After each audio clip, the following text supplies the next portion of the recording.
The airport was unusually crowded that evening, filled with the hum of rolling suitcases, the clatter of hurried footsteps, and the impatient sighs of travelers rushing to catch their flights. Amid the chaos, a single father named Daniel struggled to keep pace with his 7-year-old daughter, Emma. Her small hand clung to his as he carried a worn backpack on one shoulder and balanced an oversized suitcase with the other. His face was tired, but his eyes carried a quiet determination, the kind of resilience only found in people who fought silent battles alone. Daniel was a mechanic by trade, a man who worked long hours in the greasy back corners of repair shops just to make ends meet. Since his wife had passed away 3 years earlier, every burden had fallen squarely on his shoulders. Raising Emma, paying rent, covering school expenses, every penny he earned had a purpose. He didn't complain, because for him, Emma was worth every sacrifice. But the exhaustion was always there, lingering behind his smile. It was in this moment, as he tried to juggle luggage and calm a restless child, that he unknowingly crossed paths with a woman who would change the course of his life. She appeared like a storm, confident, elegant, and intimidating. Her name was Helena von Richter, a German-born billionaire businesswoman whose empire spanned luxury hotels, tech investments, and high-end fashion. Dressed in an immaculately tailored suit, diamonds sparkling on her wrist, she carried herself with the air of someone who believed the world should bend at her presence. When Daniel accidentally bumped his suitcase against her designer heels while maneuvering through the crowd, she stopped abruptly. The sound of her sharp intake of breath sliced through the air. Turning her cold blue eyes toward him, she unleashed her irritation, not in English, but in rapid-fire German. The words, harsh and dismissive, echoed, ungesticter, armor curl. Schau dir diesen Mann in kommen der Lage, sein eigenen Sachen zutragen, und hat auch nach in keinem Schlepptau. Wahrscheinlich in niemand, der nie etwas erreicht. Clumsy poor man. Look at him, barely able to carry his own things, dragging a child along. Probably a nobody who will never achieve anything. Her voice was filled with contempt, assuming the stranger before her couldn't understand. After all, most people in this part of the world wouldn't catch the sharp sting of her native tongue. She smirked, ready to walk away, confident her insult would go unnoticed. But Helena was wrong.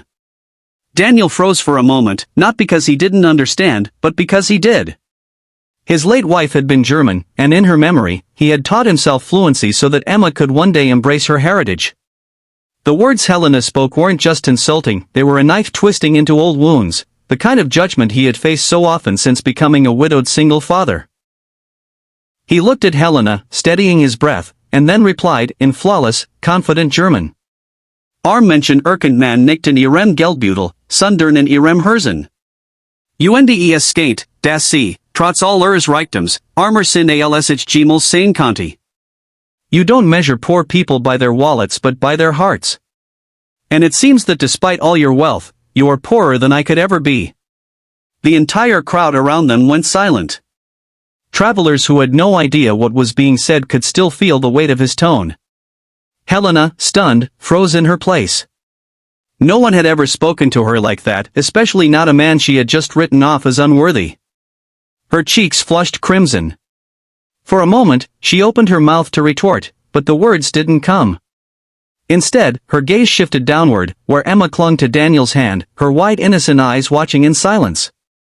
Something about the child's presence struck Helena, forcing her to confront the cruelty of her words. But Helena was not used to backing down.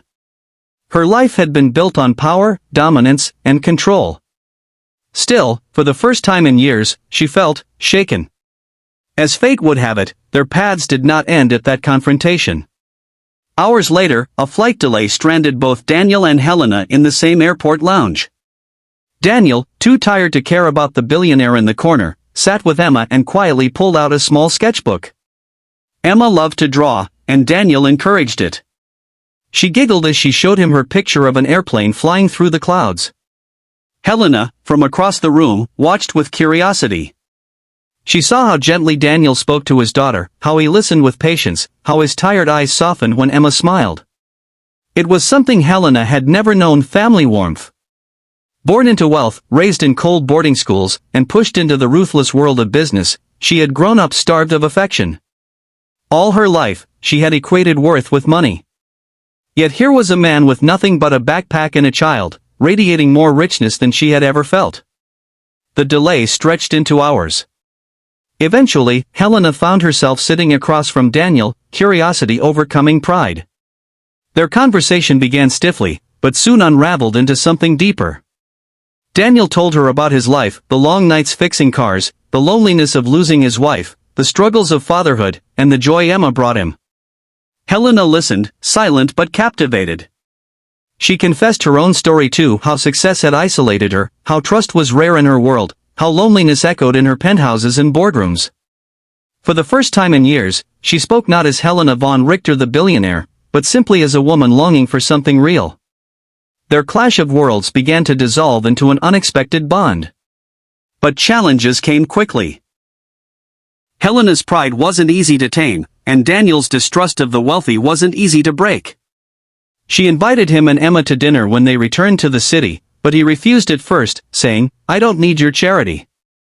Helena, frustrated, snapped back, but later regretted it deeply.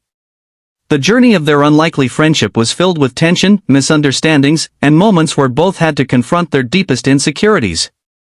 Daniel had to learn that not all wealthy people looked down on him, and Helena had to understand that her worth wasn't in her bank account, but in how she treated others. Through Emma's innocent presence, both learned what it meant to see life through unjaded eyes. Emma adored Helena, and in turn, Helena found herself softening, buying Emma little gifts, teaching her German lullabies, and even joining Daniel and his daughter for walks in the park without her usual entourage. The woman who once insulted him began to admire his resilience, his quiet dignity, and the way he lived with purpose. And Daniel, though cautious, began to see the lonely human behind Helena's diamond walls. By the end of their journey, something profound had changed. Helena, once the woman who had humiliated him in public, became one of Daniel's closest allies. Not because of her money, but because she learned humility, kindness, and love from a single dad who refused to let life break him. The story left everyone who witnessed it inspired, a reminder that respect transcends wealth, that human dignity is priceless, and that sometimes the people we dismiss as nobodies are the ones who hold the richest hearts of all. And now, dear viewers, I ask you, what do you think of Helena's transformation? Can money ever measure true wealth, or is it always found in kindness and love? Share your thoughts in the comments below. If you found this story inspiring, don't forget to like this video, subscribe, and share it with your friends. Your support means the world. This is your channel, Be Kind Always, where every story reminds us of the power of compassion.